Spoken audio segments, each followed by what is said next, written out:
یا اس کا کیا حال ہے؟ لوگوں نے اس کے مرنے کا قصہ بیان کیا تو آپ صلی اللہ علیہ وسلم نے فرمایا مجھے اس کی قبر کی نشاندہی کرو. پھر آپ صلی اللہ علیہ وسلم اس کی قبر پر تشریف لے گئے اور نماز جنازہ پڑھی. ٹھیک ہو گیا. اس سلسلے میں ایک اور حدیث نبی صلی اللہ علیہ وسلم ہے. عبداللہ بن عباس بیان فرماتے ہیں کہ ایک آدمی وفات پا گیا جس کی رسول اللہ صلی اللہ علیہ وسلم عیادت فرمایا کرتے تھے. صحابہ کرام نے اسے رات ہی میں دفن کر دیا. تو صبح کو آپ صلی اللہ علیہ وسلم کو اطلاع کی. آپ صلی اللہ علیہ وسلم نے فرمایا تم نے مجھے رات کو اطلاع کیوں نہیں کی؟ صحابہ نے عرض کیا رات ہو گئی تھی، اندھیرا تھا، تو ہم نے آپ کو تکلیف دینا پسند نہیں کیا. نبی صلی اللہ علیہ وسلم اس کی قبر پر تشریف لائے اور اپنی امامت میں نماز جنازہ ادا فرمائی.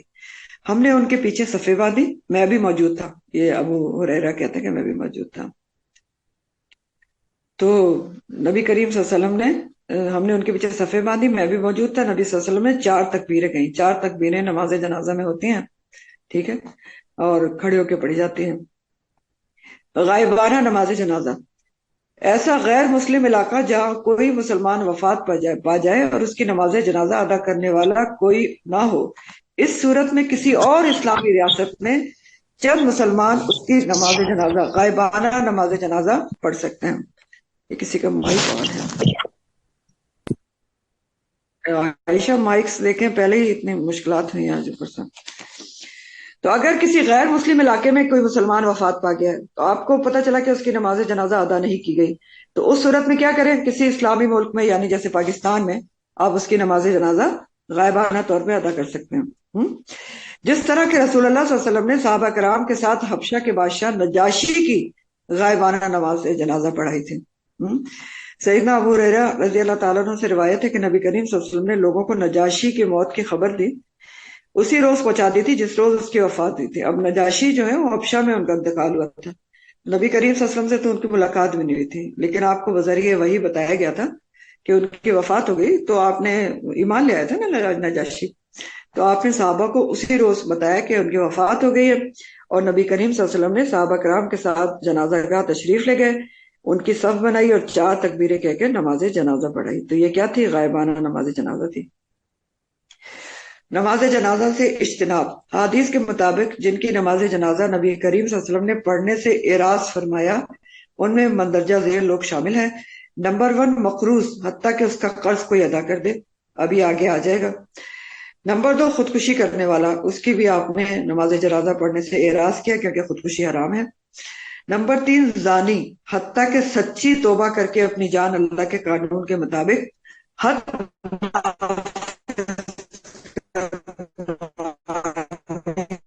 کے لیے پیش کر دے.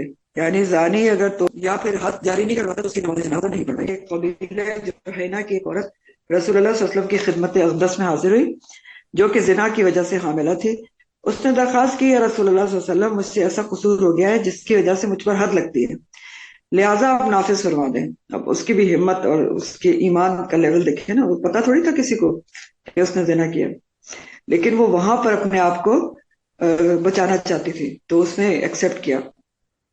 تو آپ صلی اللہ علیہ وسلم نے اس کے سرپرست رشتہ دار کو بلایا، اس کے گارجینز کو بلایا اور فرمایا اس کے ساتھ اس نے سلوک کرو، یعنی دیکھ بھال کرتے رہو. کب تک؟ جب تک کہ یہ بچہ جن نہ لے، یعنی جب تک ڈیلیوری نہ ہو جائے، پھر اس کے پاس میرے پاس لے آنا. اس کے بعد چنانچہ اس نے ایسا ہی کیا. رسول اللہ صلی اللہ علیہ وسلم کے حکم سے اس کے کپڑے اچھی طرح باندھ دیے گئے اور اسے رجم کر دیا گیا. آپ صلی اللہ علیہ وسلم نے اس کی نماز جنازہ پڑھائی. اب یہ زانی تھی لیکن نماز جنازہ پڑھائی. کیوں پڑھائی؟ کیونکہ اس نے تو بہت زبردست توبہ کی تھی، اور یہی آپ نے کہا بھی. سیدنا عمر نے دریافت کیا کہ آپ نے ایسی عورت کی نماز جنازہ ادا کی جس نے زنا کیا ہو، آپ ایسی عورت کی بھی نماز جنازہ ادا کرتے ہیں جس نے زنا کیا ہو؟ تو آپ صلی اللہ علیہ وسلم نے فرمایا اس نے ایسی توبہ کی ہے اگر 70 اہل مدینہ پر تقسیم کر دی جائے تو سب کو کفایت کر جائے. صرف اللہ کے خوف سے اپنی جان پیش کر دینے والی عورت سے بہتر کسی کی توبہ تم نے دیکھی ہے؟ مسلم ہے. اب یہاں پر ایک دو باتیں یاد رکھیں کیونکہ آپ کا ذہن ادھر ادھر بھٹک رہا ہوگا. اور رجم کے حوالے سے، رجم آپ پڑھیں گے انشاءاللہ تعالیٰ سورہ نور میں. اس کی بڑی جو ہے شدید کنڈیشنز ہیں، ایسے نہیں کسی کو اٹھا کر رجم کر دیا جاتا. اور سب سے پہلے تو یہ اگر کوئی دوسرا کسی کے بارے میں یہ الزام لگاتا ہے کہ اس نے زنا کیا ہے تو اس کو تو 4 گواہ لے کے آنے پڑیں گے، وہ بھی چشمے دید گواہ کہ میں نے زنا ہوتے ہوئے دیکھا ہے. اور اگر وہ 4 گواہ پورے نہ لا سکا، ایک بھی گواہ کم ہوا تو الٹا اس کو 80 کوڑے پڑیں گے، جس کو حد قذف کہا جاتا ہے۔ ایک تو صورت یہ ہوگی۔ دوسری صورت کیا ہے کہ خود سے کوئی اگر ایکسپٹ کرتا ہے آ کے، خود سے کوئی ایکسپٹ کر لیتا ہے آ کے، جیسے اس عورت نے کیا، اور 4 دفعہ وہ گواہی دے دیتا ہے کہ نہیں میں نے زنا کیا ہے، میں نے زنا کیا ہے، تو پھر اس کے نفس کی گواہی کو مانا جاتا ہے اور پھر حد جاری ہوتی ہے۔ تو حد جاری ہونا کوئی آسان کام نہیں ہے۔ اور دوسری بات یہ ہے کہ اللہ تعالیٰ چاہے حد جس کے اوپر لگتی ہے ایسا بھی بڑے سے بڑا گناہ ہو، اگر اللہ سبحانہ تعالیٰ سے کوئی سچی معافی مانگتا ہے تو اللہ تعالیٰ نے سورہ زمر میں کیا فرمایا کہ میرے بندوں سے کہہ دیں کہ جنہوں نے اپنی جان پر اسراف کیا ہے کہ وہ اللہ کی رحمت سے مایوس نہ ہو، ان اللہ یغفر الذنوب جمیعا، اللہ تعالیٰ سب کے سب گناہ معاف کر سکتا ہے۔ وہاں پر یہ نہیں کہا گیا کہ صرف چھوٹے گناہ۔ تو ضرورت کیا ہے؟ معافی کی اور گناہ سے بچنے کی اور اس کی اصلاح کرنے کی ہوتی ہے۔ تو بہرحال رجم کے بارے میں نے آپ کو بتایا کہ یہ 2 صورتیں ہوتی ہیں کہ اگر کوئی دوسرا کہہ رہا ہے تو اس کو 4 چشم دید گواہ لانے پڑیں گے، یا یہ کہ خود سے کوئی، اور رجم کیا بھی کس کو جاتا ہے؟ شادی شدہ زانی کو کیا جاتا ہے، ٹھیک ہے۔ جو غیر شادی شدہ ہوتا ہے اس کے لیے آپ سورہ نور میں پڑھ لیں گے کہ اس کے لیے کوڑوں کی سزا ہوتی ہے یا جلا وطن کر دیا جاتا ہے۔ تو یہ چیزیں ہیں۔ تو بہرحال اسی سلسلے میں ایک اور حدیث ہے، جابر بن عبداللہ سے مروی ہے کہ قبیلہ اسلم سے ایک شخص مائز اسلمی نبی محترم صلی اللہ علیہ وسلم کی خدمت میں حاضر ہوا، آپ صلی اللہ علیہ وسلم کے سامنے زنا کا اعتراف کیا۔ اب دیکھیں یہ خود اعتراف کر رہے ہیں، تو آپ صلی اللہ علیہ وسلم نے اس کی طرف سے اپنا رخ پھیر لیا، آپ نے اوائڈ کیا کہ یہ نہ کرے، نہ ایکسپٹ، نہ اعتراف کرے۔ آپ کا مطلب سوچنا یہ تھا کہ جا کے اللہ تعالیٰ سے معافی تلافی کر لے، اگر اعتراف کر لیا تو حد جاری ہوگی جو کنڈیشن ہے۔ تو آپ نے منہ پھیر لیا، اس نے پھر زنا کا اعتراف کیا، آپ نے پھر اپنا چہرے مبارک اس سے پھیر لیا، حتیٰ کہ اس نے اپنے نفس کے خلاف 4 مرتبہ گواہی دے دی منہ پھیرنے کے باوجود۔ اس کے بعد نبی کریم صلی اللہ علیہ وسلم نے یہ دریافت فرمایا کیا تم پاگل ہو؟ یعنی یہ بھی پوچھ لیا کہ کوئی تمہارا دماغی خلل تو نہیں ہے کہ تم ایکسپٹ کر رہے ہو، کیونکہ جو مجنون ہوتا ہے نا اس کے اوپر بھی حد جاری نہیں ہوتی۔ تو اس نے کہا کہ نہیں، پاگل بھی نہیں ہوں۔ پھر آپ صلی اللہ علیہ وسلم نے دریافت کیا تمہاری شادی ہو چکی ہے؟ جیسا کہ میں نے ابھی آپ کو بتایا نا کہ رجم کس کو کیا جاتا ہے؟ شادی شدہ زانی کو۔ تو اس نے عرض کیا کہ جی ہاں، شادی شدہ بھی تھا۔ تو نبی کریم صلی اللہ علیہ وسلم نے اسے رجم کیے جانے کا حکم فرمایا۔ جب اسے پتھروں سے تکلیف پہنچی تو بھاگنے لگا، لیکن لوگوں نے اسے پکڑ لیا اور اسے پتھروں سے مارا تو فوت ہو گیا۔ اب زنا کے اوپر اتنی سخت سزا اس لیے رکھی گئی ہے، ایک تو کنڈیشنز بہت سخت ہیں، کیونکہ دیکھیں اگر یہ سزا نہ ہوتی، اب سزا ہونے کے باوجود آج آپ دیکھتے ہیں افسوس کے ساتھ کہ دنیا میں کتنا زنا ہے، اور ایون مسلمانوں میں بھی اہمیت ہی نہیں رہی ہے۔ اور جو سو کالڈ فرینڈ شپ رکھی جاتی ہے نا، دوستیاں، زیادہ تر میں اس کا جو اینڈ ریزلٹ ہوتا ہے وہ یہی ہوتا ہے۔ تو اتنی سزا ہونے کے باوجود، تو یہ کیوں ہے؟ کیونکہ وہ اسلامی جو سزائیں ہیں وہ ہمارے ملک میں ان کو نافذ نہیں کیا گیا، امپلیمنٹ نہیں کی جاتی۔ اگر امپلیمنٹ کی جائے تو آپ جو اتنے ہر روز کی عجیب غریب قسم کی دل لرزا دینے والی خبریں سنتے ہیں نا، وہ نہ ہوتی۔ بہرحال نبی کریم صلی اللہ علیہ وسلم نے اس کے متعلق اچھے خیالات کا اظہار فرمایا، جس کو رجم کیا گیا تھا، لیکن اس کی نماز جنازہ نہیں پڑھی۔ اب 2 حدیثیں بتا دی گئی ہیں یہاں پر کہ ایک عورت کی نماز جنازہ آپ نے پڑھی اور دوسری کی نہیں پڑھی۔ تو اب یہ آپ بہتر جانتے ہیں کہ آپ کو صحیح طور پر پتا ہوگا کہ کس کی پڑھنی چاہیے اور کس کی نہیں پڑھنی چاہیے۔ پھر یہ ہے کہ کون سا اگلا شخص ہے جس کی نماز جنازہ نہیں پڑھی جائے گی؟ اعراض کیا آپ صلی اللہ علیہ وسلم نے، جو شخص مالی استطاعت رکھتے ہوئے بھی وارثوں کے لیے کچھ نہ چھوڑے۔ عمران بن حسین سے مروی ہے کہ ایک شخص نے فوت ہوتے وقت اپنے 6 غلاموں کو آزاد کر دیا، ان کے علاوہ وارثوں کے لیے مزید قابل تقسیم اور کوئی مال تھا ہی نہیں۔ جو تھے غلام 6 وہ اس نے آزاد کر دی، اب وارثوں کے لیے کچھ نہیں بچتا۔ تو نبی کریم صلی اللہ علیہ وسلم کو جب اس بات کا پتہ چلا تو وہ اس پر بہت ناراض ہوئے اور اس کے غلاموں کو بلایا اور اس کے 3 حصے کیا، پھر ان کے درمیان قرعہ ڈالا۔ تو 2 غلاموں کو جو مرنے والے کی طرف سے بطور حصہ وصیت آزاد کر دیا اور 4 کو وارثوں کے لیے غلامی رہنے دیا۔ 1/3 پہ وصیت ہوتی نا، تو 2 کو آپ نے آزاد کر دیا، 4 کو وارثوں کو دے دیا۔ تو بہرحال بتایا جا رہا ہے کہ جو اس طرح کی غلط کام کرے نا، کہ غلط وصیت کرے کہ وارثوں کے لیے کچھ بھی نہ چھوڑے، یا اس طرح کا کام کر جائے کہ میرے وارث جو ہے بیچارے دوسروں کے آگے ہاتھ پھیلاتے رہیں، تو اس کی بھی نماز جنازہ پڑھنے سے آپ نے اعراض پڑھتا۔ پھر اگلا شخص کون سا ہے؟ مال غنیمت یا سرکاری مال میں خیانت کرنے والا، خواہ وہ شہید ہی کیوں نہ ہو۔ زید بن خالد جو ہیں ان سے مروی ہے کہ ایک شخص صحابی رسول صلی اللہ علیہ وسلم یعنی ایک شخص کون تھا؟ صحابی رسول تھا، وہ خیبر کے دن وفات پا گیا۔ ساتھیوں نے رسول اللہ صلی اللہ علیہ وسلم سے تذکرہ کیا۔ آپ صلی اللہ علیہ وسلم نے فرمایا اپنے ساتھی کی نماز جنازہ تم خود ہی ادا کر لو۔ اس فرمان سے صحابہ کرام کے چہرے اتر گئے۔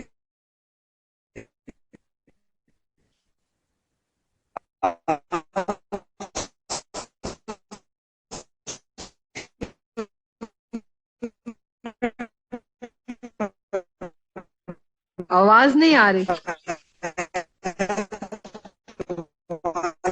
ساتھی نے مال غنیمت میں بددیانتی کی ہے۔ جب ہم نے اس کے سامان کی تلاشی لی تو وہاں سے اس کی قیمت صرف 2 درہم ہی، 2 درہم عشاء۔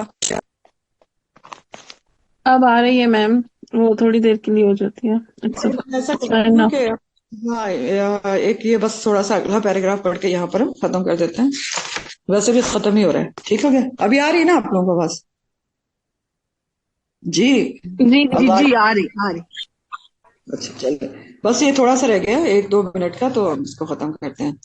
باقی اپنی کتاب میں سے اگر کچھ آپ کو سمجھ نہیں آئے تو پڑھ لیے گا، ورنہ اگلی دفعہ اس کو ایکسپلین کر دوں گی۔ ٹھیک ہو گیا؟ تو ہم اگلی چیز پڑھے تھے کہ آپ نے جس میں مال غنیمت، یا آج کل کے حساب سے آپ دیکھیں سرکاری مال میں خیانت کرنے والا خواہ وہ شہید ہی تھا، لیکن نبی کریم صلی اللہ علیہ وسلم نے اس کی نماز جنازہ پڑھنے سے اعراض برتا۔